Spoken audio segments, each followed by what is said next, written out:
We're live. Okay.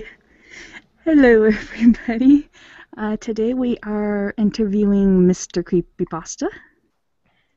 No, we were interviewing Creeps McPasta. That's me. I'm obviously Creeps McPasta, just using my American voice. Oh, yes, because he can pull off an American accent. He has the best American accent. Ugh. But hi, yes, Mr. Creepypasta, I'm here. Is there anything you would like to say before we get to the questions? Thank you for having me in your interview series, Cabot. Thank you I for was like, being here. I heard other people were getting interviewed, and I was jealous. I was like, oh, I want to be interviewed soon, one day, today. I had to have my channel big enough in order to be able to ask somebody as famous as you. Don't say that. No, don't say the F word. I don't like the F word. No, As the popular? yeah. I don't like the P word. The I will say this. No, you could ask me at any point. You know, because we don't hang out. We don't play board game online. No. So, Kicked your no, ass. I'm happy to be here. Thank you for having me on your interview series. This is fun. I like being interviewed. And eating candy while I'm in an interview because that's not rude. So, Alrighty. what kind of questions you got for me? Because I want to know what interesting things I get to talk about and make jokes about and not be serious because that's what I do. Yeah, we're gonna ask the deep down, dirty, personal questions. The dirty personal questions. Well, my mother, I never liked her. Mm-mm. That's what happens. I hate no. Alrighty. Question 1. How did you come up with your channel name? My channel name. Okay. Um. See, this is a fun one because I answered this one a couple times, so it's like the preliminary question. My channel name, Mr. CreepyPasta, is actually one of those names that most people generally hate. You know, whenever you try to make a name on YouTube, and it turns out that name is taken, Mm-hmm. so it tries to give you suggestions about names that are similar but not what you want at all. That's what Mr. CreepyPasta is. I think because I wanted to create just a channel called CreepyPasta because at the time I was trying to catalog creepypasta.com. Well, I was trying to make that channel. Of course, the name was already taken, and it suggested. I want to say it suggested like you could call yourself Mr. CreepyPasta, like 13.7 or whatever. And I'm like, that's stupid, but I kind of like that, so I just cut off the 13.7, and I tried the name, and it worked. So I was like, well, that's kind of dumb. Nobody's gonna watch this. But I guess I'll give it a shot because it's not. It has creepypasta in the name, but if you search for it on Google, it's not gonna pull anything up. But I guess it does now. But but at the time, I thought it was a really stupid idea. I actually didn't like it, which you'll probably find out depending on the questions you have. The majority of stuff about my channel, I actually didn't like when it first started. Kind of like the next question. How did your persona come to be? Yeah, you see, I get the feeling when you say like kind of like the next question, you know where this is headed. Yep. Yeah, I think I might have told you this one just kind of personally talking before, where the actual design came from. Yeah, Mm-hmm. the blue guy. Um, my friend Silence Requiem, I went to college with her, and when we were in college, she was an art major, I was a business major, and every so often she needed help with sculptures or paintings or things like that. Well, there's one time she had made a sculpture, which is that gas mask, the respirator that you see. She actually made that as part of her sculpture project, and she was in an oil painting class. And what she wanted me to do was wear that real quick to take a picture, and then she was going to turn it into an oil painting. Well, I thought she was actually going to paint me, but she didn't. She used my bone structure to paint the blue guy, the original photo that I had way, way, way back when for my channel, wearing that gas mask. And I was like, well, that's pretty cool. And she first showed it to me, because this is a huge painting, actually. She did a huge painting of it. It's up in her dad's office. Um, and when I originally started the channel, Mr. CreepyPasta, I asked her to do a new icon for me. Can you just draw one for me real quick? But this was, I think, by this time she had gone back. She was trying to get her master's, and I had graduated. And I had asked her to do this, and she goes, I don't have time. Just use this. She sent me the original picture, and I'll make you something later. Because I originally wanted to be a clown or something like that. And I was like, fine, I guess I'll use the blue guy. I didn't like the idea because this is a whole set of stories that she had done about this blue guy that fit into her universe and all these other pale-face monsters that fit into her universe, and I wanted something original. But as it kind of just came to be, it took her so long to make something new that people had already started doing like fan art and stuff of this blue guy. So by that point, I'm like, well, I can't change it now. So she started doing new drawings and stuff like that. So every so often you'll see there's new drawings or new paintings that she's done, or digital paintings she's done of the blue guy, and I'll post them up around on the Facebook page and stuff, so people are able to see it. So that's something else. I actually didn't like my character when I first got started either. There was nothing about my channel that I liked when I actually got started doing CreepyPasta stuff. I hope that answered your question. Where did that come from? Yeah? Yep. What is your next question, dear? What's the next question on the exam? Two-parter. Two-parter. How has narrating changed you and your life? Definitely changed my view. Okay, that's interesting. That definitely changed my view on what I want to do with myself. I'll tell you that, because like I said, when I was in college, I was going to college for business to be a business major, and I actually didn't do that because I wanted to. I originally went to college to learn how to for computer science because I wanted to be a game developer, and that ended up falling through. And I finally ended up hitting my wall in math when we were trying to do a linear algebra and learning more than 4 dimensions, which I could not imagine in my mind whatsoever. So that was finally my wall, and I decided I would go to business school because my dad went to business school. Because I kind of figured, well, I'll try to manage some kind of company or do some kind of HR personnel management. And then I just kind of started doing this as a hobby, as a side thing. And it actually completely changed my view on what I want to do with myself. Now I'm trying to do more audiobooks and voice acting work and stuff like that. This has completely changed who I am also. I identify as the blue guy a lot. It's become almost odd for me, like, because whenever I go to conventions, I always have to wear a mask. So it's almost odd for me whenever I'm going somewhere as MCP, and I don't have a mask on. Or the only thing I even talk about with my friends half the time is CreepyPasta stuff, or work, or projects, or contracts that are coming up. So it's changed a lot of my view of myself and what I want for my future. But hey, I'm happy to be here. Okay. Does that answer it? I don't know. I'm known to talk in circles and like veer way off topic. I think it answered it. It's my thing. If you've seen what I've done with Fargosis, we have like little talks about certain creepypastas, and we'll talk about, I don't know, with Jeff the Killer, and I will somehow manage to work in Pen Pal and NES Godzilla into that conversation. You work Pen Pal into any conversation you can. Because it's a good book. Pen Pal, Amazon. Everybody pick that up. Okay. Next question. Okay. Why did you start narrating? I think I told you this one in personal conversation before too, yeah? Actually, I know this one from another live stream you did. Okay. Because, yeah, this is one that I answered before. It's way, way, way back when. I don't want to say, when did I start? 2011, 2010? I was dating a girl back then, and things went really sour.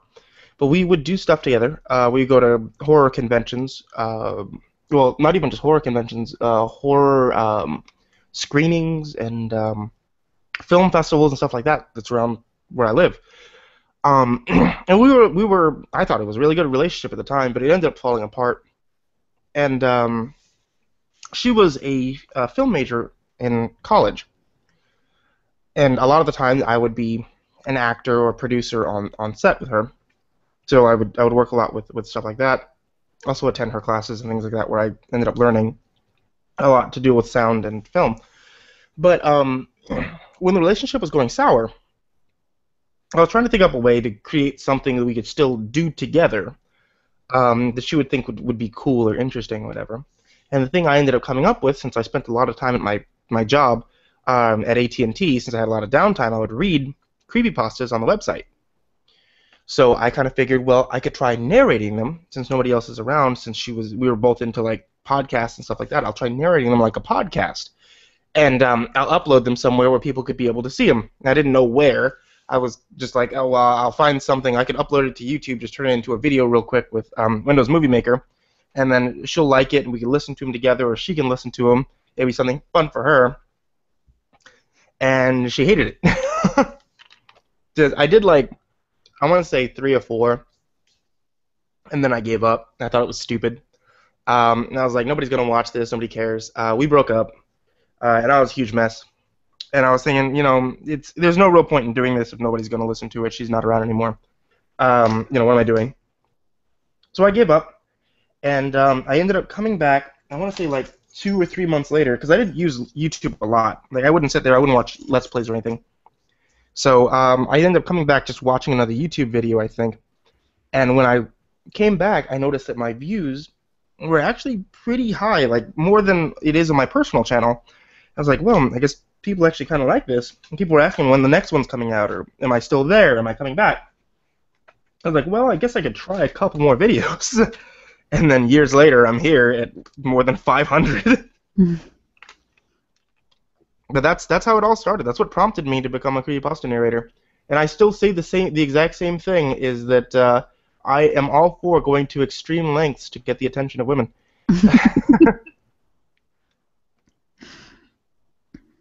Including posting YouTube videos. Yeah, including posting YouTube videos. 500. No. But no, that's actually a thing. Even when I was talking to Snuffbob way back when, he was saying that he was doing this because he wrote Laughing Jack because he wanted to get the attention of Comic Kit.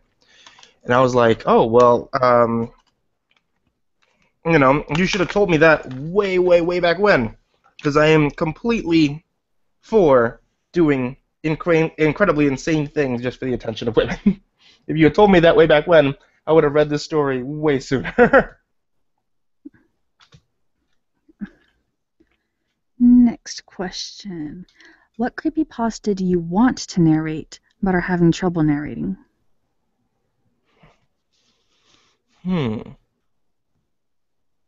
That's actually a good question. I could look at my pool real quick. They have like windows open on my computer. I'm having trouble narrating. I'll tell you this one. There's one that's highly requested called 1999. And I want to narrate that one. I really, really do. But I can't yet. Because I have all these series that I'm going through, and 1999 is a series. And I'm trying to, I know a lot of people want to force me into like, oh, you should just do like a week of nothing but NES Godzilla and just finish it. And I'm like, I could do that, but a lot more people seem to watch these things, or a lot more people seem to get interested or get into the series when they're spaced out. So I actually have a rotation of my series. It's NES Godzilla, and then Case File, and then the Twin Paradox. But Case File just finished, so I might be able to replace Case File with 1999. That's my big problem, though, is like trying to find a place where they fit in, and I can still keep my schedule going. But I know a lot of people hate the schedule because they just want the next part now, and they can't wait for the next couple of weeks for the next episode to come out. But so I keep them guessing, Yeah. But that's the one. 1999 is probably one I really want to do, but I haven't touched on it yet. What creepypasta has made an impact on your life?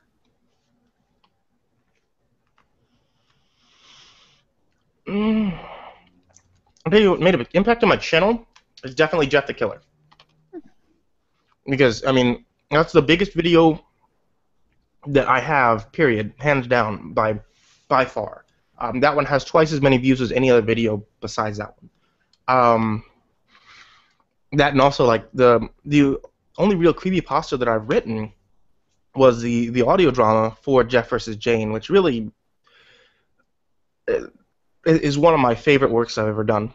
And I'd like to redo it, honestly, but I don't see a point to doing it. But that was one of my favorite works I've ever been able to do out of all the audio dramas I've written. But as for like one that affects me personally, I would say The only real creepypasta that it's affected me personally, and I know you just said this like a little bit ago, is pen pal, because I managed to work pen pal into any conversation ever. Hmm. The pen pal is the only one that's really affected me personally because it's one that I was really able to emotionally invest myself in while I was reading. And as an actor, that's the kind of work that I have to say like I really appreciate, or the kind of work from an author that I really appreciate is one where I know I can get myself into it. I can feel so much like the character that I can get like emotionally invested into that without acting. You know what I mean? Yeah. Um, because that's one of those things where if I'm acting, then I know I can make myself into that emotional state. But if the story is good, I'm not even acting anymore. That's just me going with that material, and that material is good enough to put me in that state without having to force it. And I guess pen pal is the number one thing that's really allowed me to do that, and really kind of explore a vocal space with as an actor. Yeah. That works. Why couldn't this be a job interview? Because I could just be like, bam, right there, yeah. Yeah, I think job interviews are slightly more difficult than this. But they don't have to be, man. This is me going off topic. Uh, because job interviews are really them just like interviewing you like this, asking you questions, answer them the same way, just bat them aside. Hmm. What's your favorite color? Blue. Okay, you're hired. Yeah, see, that's perfect. Then you just go into like a 4 year conversation about how your favorite color of blue is that which matched the sky of the day that you met your boyfriend. And you're just like, yeah, that was fantastic. I'm off topic. Yes. Always off topic. Yeah, always off topic though. That's part of why we love you. It's a skill. Tis. What creepypasta will you not narrate? And not narrate. I'll tell you. Okay. Um, the over the years, I my standards have actually shifted a lot. Because a lot of the time, I would say like I wouldn't want to narrate ones that were featuring child death a lot, and then I ended up doing the dating game because it was just so good I couldn't pass it up. And then there was one I was like, yeah, I wouldn't do one that really kind of deals with rape, and then I ended up doing the Puppet Master's Regime because that one was just so good that I couldn't pass it up. Um, but I will tell you this one. There are some creepypastas that I will not do because of my friends, and that's really the one place where I'm going to draw the line. Um, I'm friends with a lot of other narrators. Cabot, you're one of those. Um, but when it comes down to some of them, like Creeps and Junior, I don't want to take away a story that I feel is iconically them. And a story like the Barney the Dinosaur story that Creeps and Pasta wrote. Oh yeah, he did amazing on It that. was fantastic. That's when he wrote himself. It exploded in views after he did it. It was amazingly well written, amazingly well read. I would not touch that story ever because that is his. That is 100% um, iconically Creeps McPasta. When anybody thinks about that story, I would want them to think Creeps McPasta's version of it. Bedtime was a series from Michael Whitehouse that Junior did. And that's another thing where he did it amazingly well. It's a long series. It's basically an audio book for that story Bedtime, and it's gorgeous the way that he did it. And whenever anybody says Bedtime, I want them to think of Junior, and I wouldn't want to take that away from them. So those are the only things I would really say I would not touch. As in as an actor, like I said this earlier, like on other podcasts too, like it should be within my range to play any part that I'm given. And there's to a certain degree I can, but also I mean there's some roles I'm not comfortable enough to be able to play. Like I had mentioned, like there was certain roles I'd been asked to play before where I was supposed to be playing a rapist. I I couldn't be able to say the lines with any amount of believability or validity, because I can't get myself into that mindset. You know what I mean? Hmm. To be able to legitimately deliver those lines. And I gave it my best shot. And I kind of told them like I don't know if I could do this. I can't play this part. Um, and they had to agree. It's like, yeah, it doesn't sound believable or scary because I can't be able to do it that way. Um, but I mean, like, it's not for lack of trying. I mean, I recognize I'm not myself a rapist. But being able to play that part should be something I could be able to do as an actor. But I couldn't be able to do that. But I could do my best, and that's what I always do with any one of the pastas that I try to do is do my best. But I don't want to think that I could limit myself as an actor. So the only thing I'm going to be able to say is that I absolutely will not touch anything that anybody has done that's iconically them. That is their story. It's made it their own, and they're not. I don't want to take that away. I think that's the best answer I've heard so far for that. Do you have any plans for your channel? mm, right now, I can tell you I have.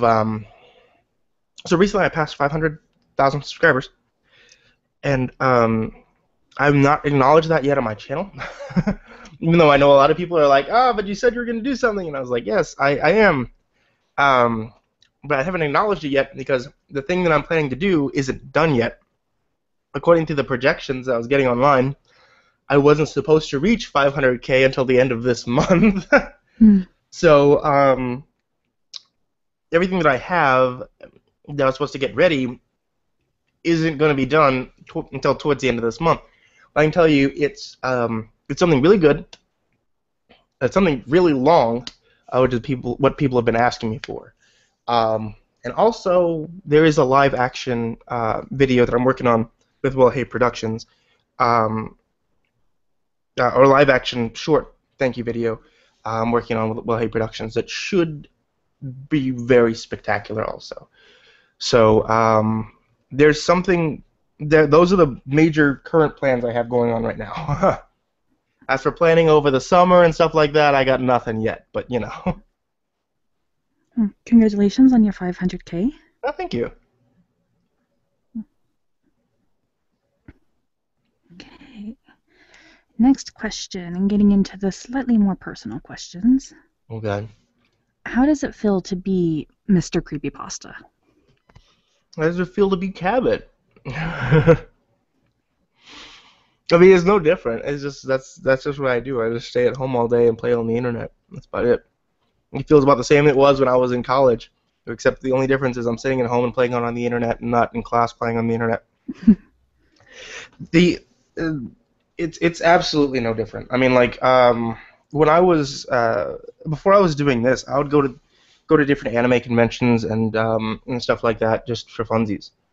Now the only real difference is like instead of going over to the AT&T office and sitting on the computer over there and doing work, I'm just at home doing work on my computer, um, doing voice work and stuff like that for other stuff, and I'm playing around on Tumblr all day, playing around on Facebook. That's about it. There's really no difference. I'm going to conventions and just wearing my mask all the time instead of going there and shopping. But really, there's nothing special to being MCP. There's no difference between what I do and what any other narrator does. And that's one reason, and I'm probably getting ahead of myself here, that we wanted to do the CreepyPasta Network because you know becoming a CreepyPasta narrator and perfecting what you do is just comes down to um, having the group of people to support you there and having the listeners. There's nothing different between that and what I do. I don't have any special software. I don't have any special equipment. I'm a guy in an apartment with a laptop. That works. Okay, talking about conventions, how does it feel to be asked as a guest to conventions and have your own panel? I still have to ask that same question of like, are you sure you want me to go, and you don't want anything better than that? Because I mean, like, I'll go, but um, it's honestly fantastic. But I love it to death because there's conventions around where I live that I've been asked to go to, and I'm just like, you guys have had like the Green Power Ranger here, and you want okay me to go. There's one later on in June that I'm going to. One of the other guests is Bruce Campbell. I'm like, I don't belong here, but I think it's absolutely fantastic that I get the option to go. I mean, it makes me feel wonderful that anybody would even want that would ask me to go as a guest to a convention. And my absolute favorite thing that I've always had, and it's always it'll happen at least once at conventions when I'm there. Usually I'm more than that, but at least once they'll always end up having things like this, even at small cons, um, where I get to meet people and different people will come up to me and they'll actually have different things they want to show me. Like, hey, I did this picture of Jeff the Killer. I did this picture of MCP, and I really want to show you. I was waiting this whole time just to be able to show you, and that is like, it's so awesome to be able to meet people like that.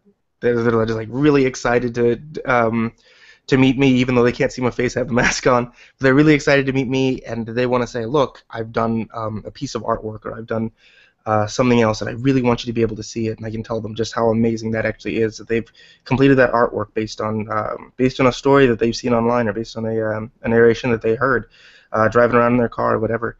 That really does like make my day whenever I get to meet fans face to face. So to answer your question, it's good. What are some of the best opportunities narrating has opened up for you? Meeting people, I think. Oh, meeting people, number one, because I made a whole lot of friends doing narrating that I would not even imagine that I would be able to talk to in any other light. I was talking to Miss Shadow. Well, yeah, Miss Shadow Lovely for one. She lives like up the street from me now. Her and Junior do, and I was talking to her one time, and she was saying, because we're friends with Murphy at Wellhay Productions, and when we met Murphy, he was like I thought it was odd trying to talk to him because like I'm not an extremely extroverted person before I started doing this, and whenever he would kind of like put me into a call on Skype, I'm like, I don't okay. He would talk to me about, oh yeah, I'm working on this animation and this and this and this, and Murphy has this really deep voice, like you can really tell he's a big kid, and I feel like when I first talked to him, I was like, this guy is like an adult, and that's like super intimidating for me because I'm like 20 and I don't know what I'm doing. Uh, and he's showing me like, yeah, I'm working on these animations and using After Effects and using Final Cut or whatever he uses to do his editing and all these professional softwares, and I'm just like completely confused and stuff. But of course, when you get to know him, he's like a really nice guy. He's really friendly. He's really funny. But he like if you follow him on Tumblr, you'll see like he has a family. He has all this other stuff. He's one of the big kids in the community, and Miss Shadow Lovely was saying is like, if we didn't all do this narrating thing, it would be really weird that he hangs out with us. Mm-hmm. And I was like, yeah, I guess, yeah, that would make sense because he is way older than most of us are, and it's kind of an odd thing that we ended up becoming friends with him. But because he really likes horror stories, he really likes pastas, and he really loves what we all do, what he does. We got to meet him and meet his family and do everything like that. And I mean, he's one of my best friends. Like we're cosplaying. We're doing a cosplay group at a comic book convention in a couple of months. And he's one of my best friends. There's guys that I'll talk to from across the country. That I never would have been able to meet, never would have been able to know them at all. People from all different groups, different areas, and things like that. I'm not just hanging out with nerds online playing video games. I'm not just hanging out with business guys. I'm not just hanging out with sports players and stuff like that. It's all different people who all just share a common interest, that they all like horror, they all like radio, they all like gothic stuff. That being able to meet everybody like that is probably the number one opportunity that's really kind of opened up that I love the most. And I mean, like, there's other things too, like job opportunities and things like that I could be able to do. Audiobook narrations and stuff like that. There'll be a couple of audiobooks coming out over the summer on Amazon, available on Amazon, that you'll be able to see from me. And I mean, that's wonderful too. And being able to meet the authors and everything for those books is wonderful. But I think the friends that I made in the community is the number one opportunity that I actually really appreciate and really love about being or doing what I do.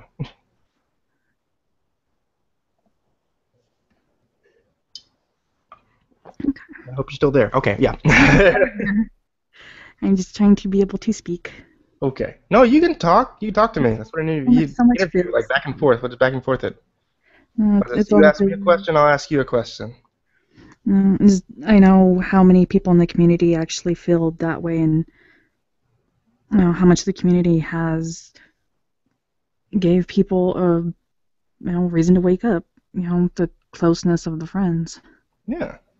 And I mean, that's not something I ever expected to happen at all when I wanted to read stories on YouTube to impress a girl. But it's something I'm really glad that happened, Hmm. So it's and that's another thing. That's why we have the CPN now. Because people that want to be involved, it's hard to just be in like one Skype group or talk to everybody, one person at a time. And now that there's a community of people, everyone talks to everyone. And they get to participate together in a forum, in a chat. And I get to participate with them too, even if it is just popping into a chat every once in a while and saying MCP shits on the floor. Which is how I met you. Yeah, that's how I do. Well, speaking of the CPN, my next question is, would you like to tell everybody about the CreepyPasta Network? Oh yeah, the CreepyPasta Network is what it is, exactly what it says. CreepyPastaNetwork.com. It's literally a network of people getting to know each other and spreading their love of creepypastas. I've been working with a bunch of the other narrators and stuff, and Well Hey Productions is basically the creator for that whole website. He designed that thing from the ground up. But it's a place what we're trying to do is build a kind of community forum where it's going to be accepting of just about any kind of story that you'd want to write. So we have a forum that's available for all writers that want to be able to share their works. If you're not able to get your work up anywhere else, you can share it with the community of people we have here. There's a forum for narrators that want to be able to share your videos. We just opened up recently a new forum that's literally the narration archive. That's what it was. The narration archive is a full forum. Each different thing is a different narration. Each topic is a different narration. So if you just want to go through there, pick one out, and just start listening through them, that's completely open for you now too. If you're a favorite reader, you can get stories that you want to be able to read just on off the forum for your own enjoyment. And I mean, if you just want to hang out, that's what we have the chat there for. That's what we have the random board there for. If you just want to talk about anime and comics and web comics or just random crap that you could think about.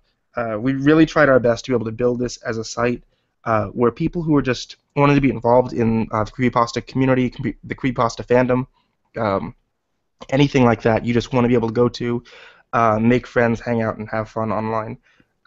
That's what we're striving for with this. Create a Gaia online, except only with creepypasta stuff.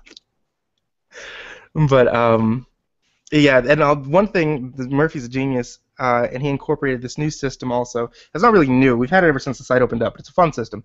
It's an achievement system. Based on what you do on site, you can actually get achievement points like you do on Xbox.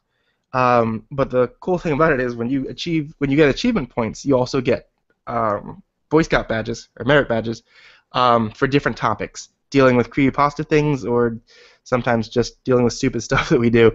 And a lot of them are like you can get the Slenderman badge, the Jeff the Killer badge, the Scooby-Doo van badge, and all different things depending on what you do. And you can look them up on the site to figure out how you get them.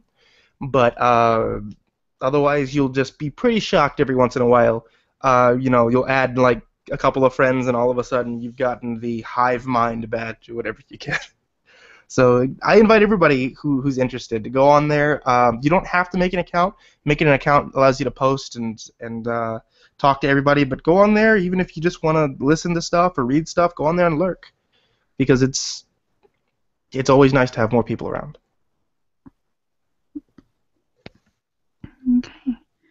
I'm sorry that I'm drinking coffee. If you can hear me, I'm just eating candy and drinking coffee on an interview. What candy are you eating? Oh my god, I ordered these. Okay, when I was a kid, in I want to say 7th grade or 6th grade, I actually went to England with a school project, and we got these cola cubes, like these fizzy cherry cola cubes when I was in England, and I was never able to find them anywhere else. And which made me sad, because they're like some of the best candy I was like ever had when I was a kid. But I managed to find on Amazon that place where I went to. He's selling them on Amazon, so I ordered some for like $10. They shipped it over to me. So I have these amazing candies when I was a child. Finally, again, reunited after all these years. Reunited and it feels so good. Yeah, you're gonna hear me just talk about candy. That's what we want to do. Yeah. I know you didn't ask this, Cabot, but okay, since you hang out with me and you talk to me and we play games, how often have you actually known me to be a very serious person? Cabot. Very rarely. Very rarely. Very rarely. Only if the situation has to be serious. Yeah, see, like, here's the thing. I actually got this one time when I was at a convention. I was getting interviewed at a convention, and somebody had said, like, when they first thought that they would meet me, because at the time I didn't have my mask on for the interview. They said when they thought they were going to meet me, they were expecting to see like somebody who's like Vincent Price. Like walking up there, like slicked back hair, wearing all black, wearing penciled mustache, white guy.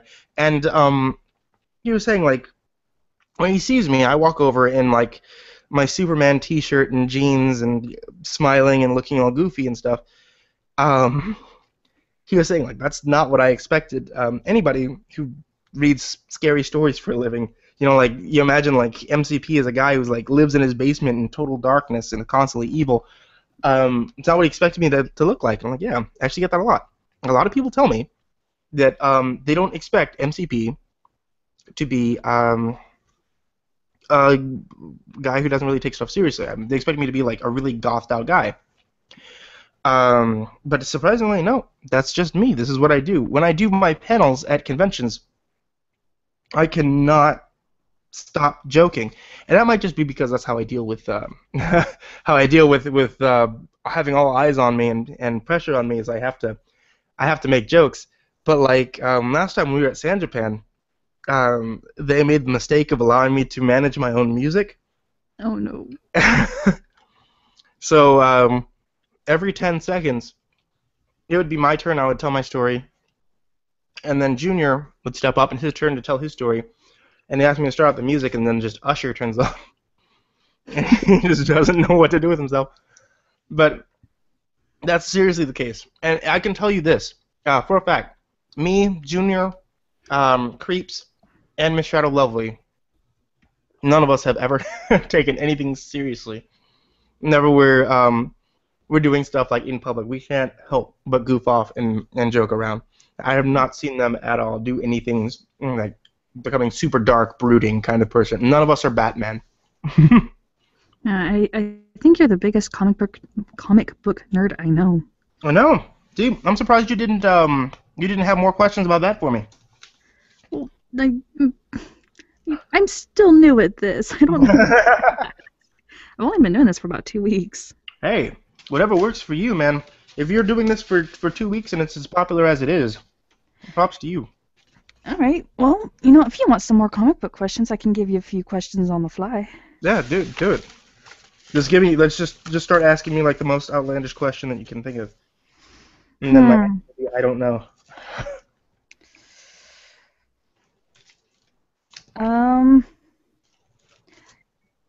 What's your favorite Superman movie? Oh, that's something I do know. My favorite Superman movie is actually Superman 2. Superman 2, and you'll actually probably get this from a lot of different. Anybody who's into Superman will probably tell you Superman 2 is their favorite film. Especially since, yeah, have you seen the Man of Steel, Cabot? I don't like Anyone? Superman. Man of Steel? Don't like Superman. I'm a Batman girl. See, even Batman likes Superman though. But here's my problem with that one. Man of Steel had tried to be Superman 2. Like it even had Zod in it from Superman 2, and that one was seriously the absolute best movie because it gave Superman a villain to be able to battle on film that was actually equal in strength to him. And that's the major problem with a lot of the Superman movies that aren't. I would say Superman 1, 2, and Man of Steel got the idea of it too, even though it didn't quite have the idea how films work. But the main thing that they seem to miss a lot is the fact that Superman needs something that can be actually equal to him to be able to battle. He can't just snap his fingers and fix it, because that seems to be a major problem. And the I think Superman 3, they just made like a machine that if he stood still, it could kind of overpower him, and it didn't quite work. In Superman 4, they created an evil Superman with other powers that was just a really horrible film. But all around, like Lex Luthor needs to be someone who can actually match him in intelligence. Like even in the comic series, most of the time Lex Luthor builds a suit that allows him to, battle Superman brawn to brawn versus just constantly, oh yes, I'll break California off, or I'll make an entire continent made out of kryptonite. And he needs something that can actually physically take him on. I mean, the comics seem to get that most of the time. That's why they take him off the planet and give him something from space, or something that they create to literally be as strong as Superman is. But a lot of the time in the film they don't get that. But DC seems to have that problem also, where they don't think that audiences are able to make that leap and say, well, something came from outer space that can be as strong as Superman. And they will say, well, nothing is out in outer space. But obviously, according to the Marvel films, audiences aren't quite that dumb. They can just accept stuff. Mm-hmm. You asked the question I can talk about. I can ask almost anything, and you'll find a way to talk about it. Yeah, that's the thing though. I have a loud mouth. I can talk about just about anything. No, but you're at least interesting. Yeah, well, I appreciate that. Here's another one I think you're going to be able to talk a lot about. You very much like Question from Batman. He's not from Batman, but yes, I do like the question. He's not Batman? I know you did the Batman thing on your channel with him in it. Mm-hmm. I did too, actually. Uh,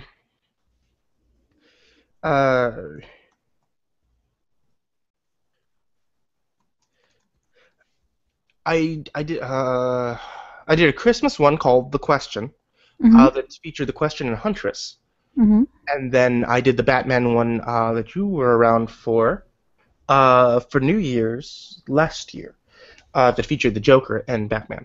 But yeah, I do like the Question a lot, but I like the Question for the reasons that he is okay. A major. This is like, see, now you actually asked a good question there, because this actually goes back into stuff. A lot of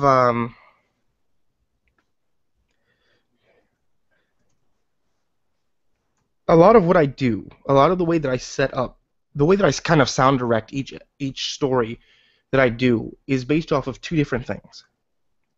One of it is called Graphic Audio. It's a company that does comic book adaptations into audio, which is absolutely astounding if you haven't heard them before.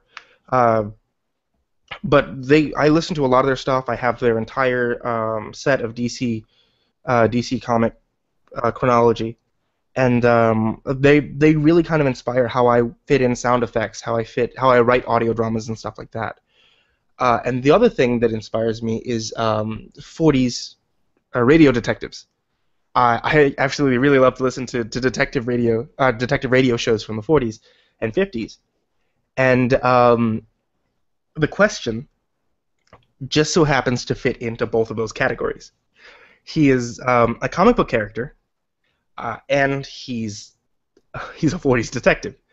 So I wanted to, originally, when I chose him to write an audio drama for him, I wanted to do a 40s style detective story that featured him, but I had to create like this kind of detective drama with him actually having a case for him to be able to solve and have enough action for him to actually fight somebody. So way back when I did that one that had the question, the Huntress, and Mr. Freeze, with Murphy playing Mr. Freeze. He did great. Um, and that was the very first one that I did. And I wanted to kind of come back to that this last year also, but I wasn't able to. I wasn't able to make it quite as long because I had other things going on during the holidays at that time. So I didn't want to include the question this time, for the one that was just coming up. I actually wanted that to be Batman and Superman. But I ran out of time. I wasn't able to make it for Christmas, and I wanted to be able to fit something there. So I ended up talking really quick with Junior, who played Batman before, because he can play the. If you've heard him in either one of those, his Kevin Conroy style Batman is just great. So I wanted him to come back as Batman again, and he agreed that he would. And I wanted to include Superman in there somewhere because he's my favorite, so I had to kind of weasel him in there at the end. But I needed somebody who could fight the Joker on the Joker's level, so I decided I would come back as the Question one more time to be able to fit this in. And I knew the Huntress wouldn't be available anymore because the voice actor, humble little narrator, wasn't available at the time, so I kind of had to find another way to be able to fit it in. And I was really shocked Snuff Bomb wanted to be in as the Joker. But yeah, I like the Question a lot.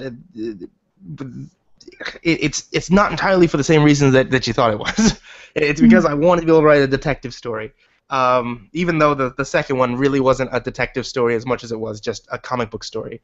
But detective stories are my thing, man. I wanted to try to emulate what I always hear. And I would like to think that in Questions, part 1, 2, and 3, I did a decent enough job emulating kind of like a 40 style detective, especially in the part that the Question narrates, where he's narrating for himself. I'd like to think so, but you know. I think you pull it off. Thank you. You know, I had another question in mind, and then I got listening to you, and I forgot what my question was. That's perfect though. Say, works out. Oh, what is your opinion on all these new reboots that they're doing, like the new darker Batman, the new darker Spider-Man, the Iron Man? What's your take on these new movies that they're doing? Well, as for like the Marvel Cinematic Universe, like the ones that we've seen that lead up to the Avengers and so forth, I'm perfectly fine with all those. I liked just about every single one, with the exception of like the first Thor movie.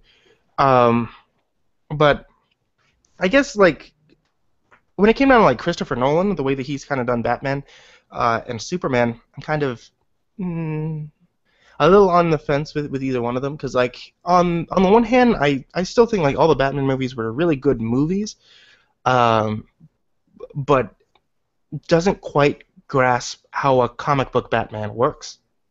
Um, Same thing with like Man of Steel was a fan. It finally did visually what I want to see in a Superman movie, uh, but I still don't think like it completely grasped where it's trying to go with a Superman movie. Like the new Spider-Man ones and things like that. Marvel, I'm pretty sure, is about spot on with where they want to be with their films. DC has a bit of a ways to go, and I don't see that really taking any ground either, especially with the new Batman Superman movie, which I'm trying my best to remain optimistic about. But I don't feel like it's really going to be what I want it to be, especially since they chose the name of Batman versus Superman, as opposed to the name that they had been hinting at for years, for like almost 10 years now, which is The World's Finest, which they've been using as a comic since the 70s, uh, about Batman and Superman. They chose a Batman versus Superman, which I just, I do not, I don't, I don't. And I think my last question for comic books is, are there any comic book characters that you think are underrated? Hmm. Mm-hmm. Uh, Underrated comic book characters.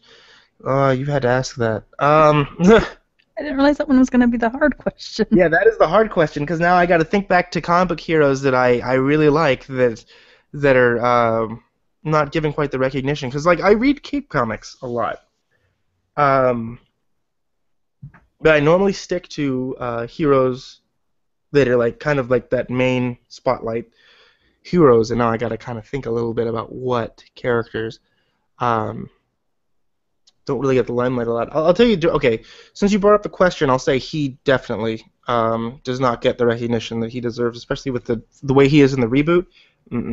He's not good. DC kind of forgot about him, uh, and that hurts me. That hurts me in the soul. Um, Connor Kent, Superboy, is one of my favorite heroes, and I feel like he didn't used to kind of get a whole lot of spotlight. Um, Ever since some of the DC events that happened um, during the mid '90s, um, where I think he died actually. Then they kind of forgot about him for a bit until the new show Young Justice came out. Then they kind of brought him more into the limelight, and he got his own comic series again during the reboot. Those would be like the only two I could think of, because otherwise I can think of like main heroes that have at least gotten their own movies, even though they're not good ones, and they've been given enough of a limelight where I could say, yeah, that's good enough. Like, I mean, I would say Daredevil is one who hasn't really gotten his just desserts, but he's still got a movie, so not really much to complain about there. Mhm. I will tell you this: one character who's hyped up way too much, Wolverine. Never liked that guy. I think Hugh Jackman did a pretty good job of him. I also grew up with the, 80s, early 90s TV show Well, for okay, X-Men. I'll give you this. Hugh Jackman has never been bad in a movie that I've seen him in, but the movies have never made Wolverine out to be the way that he was, even in that '90s cartoon. Mhm. In the remember, Wolverine has never been a nice person. Mm-mm. He's always been a huge jackass, and that's the one thing like that always kind of gets me. Is that in the movies they've always made him out to be very noble and heroic, which he's not. He's a huge asshole. He's the And bad guy fighting for the good side. yeah, but Hugh Jackman again, like he's never been bad in any movie that I've seen him in. And that's not to say that he plays a bad Wolverine, despite the fact that he's over 6 feet tall and Wolverine is supposed to be just barely over 5. But the fact is that the movies have always made him out to be some kind of selfless hero. And even I think it was an Ultimate X-Men. They kind of did the same thing, made him out to be like a very selfless hero and like the leader and all this other stuff, which he never has been. And I kind of feel like just because his powers were very cool, then he was given this huge amount of limelight that I never felt like he deserved. He was one of the Avengers, cool. Making him the leader of the X-Men, going a bit too far. Who from X-Men do you like? You see, that's where like my opinion loses validity. I like Scott Summers. Is the problem. No! I like Why? Scott Summers because Ugh. if you read him in comics nowadays, um, he's still the leader of the X-Men. He's the leader of the X-Men along with along with Emma Frost, but he is so much of like a hardcore badass that he just like shuts everyone down with every little thing because he knows how to lead a team. He's an asshole, but he's an asshole that is an ass to lead the team. I don't That and also, I mean, he cheated on the most powerful know. mutant in the world with the second most powerful mutant in the world. That is like ballsy. No, not him. Why not? What's wrong with Scott Summers? I've never liked him. Why? Because he's annoying. Okay. He is a See, good like, leader. I will give you that, but he just he needs to lose the ability to speak. go on. And yeah, he can just, write down his orders to everybody and then I'd be good with them. He just Okay, needs to let, not let me put talk. it this way. This is one thing that absolutely made me love him. I think they've retconned this out already, but there was one comic arc where they determined that the light that he shoots out of his eyes are not lasers. They're concussion blasts that are an energy generated from an alternate dimension that his eyes open up to, that are made up of punches. Kinetic energy that just flows out of all these people punching each other in this other universe, out of Punch Universe. And at one point, to gain better control over his powers, he actually travels to that universe and is so much of a badass that he physically overpowers everybody else in Punch Universe and becomes king of Punch Universe. He is so much of a badass that an entire race of people that spend their entire time punching, he can out-punch them. Which they also Well, like determine because he's able to create a concussion blast. It's a kinetic energy blast. If he technically ties um, strings to a board and holds it in front of him, he should be able to fly by opening his eyes and blasting that board.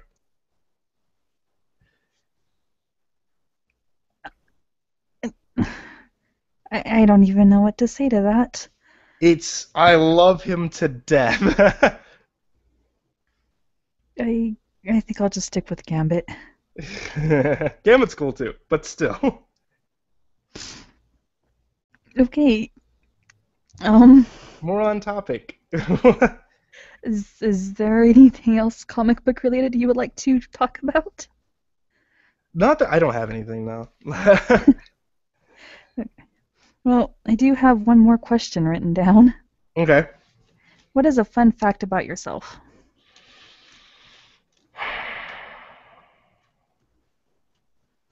I own 1, 2, 3, 4, 5, 6, 7, 8, 9.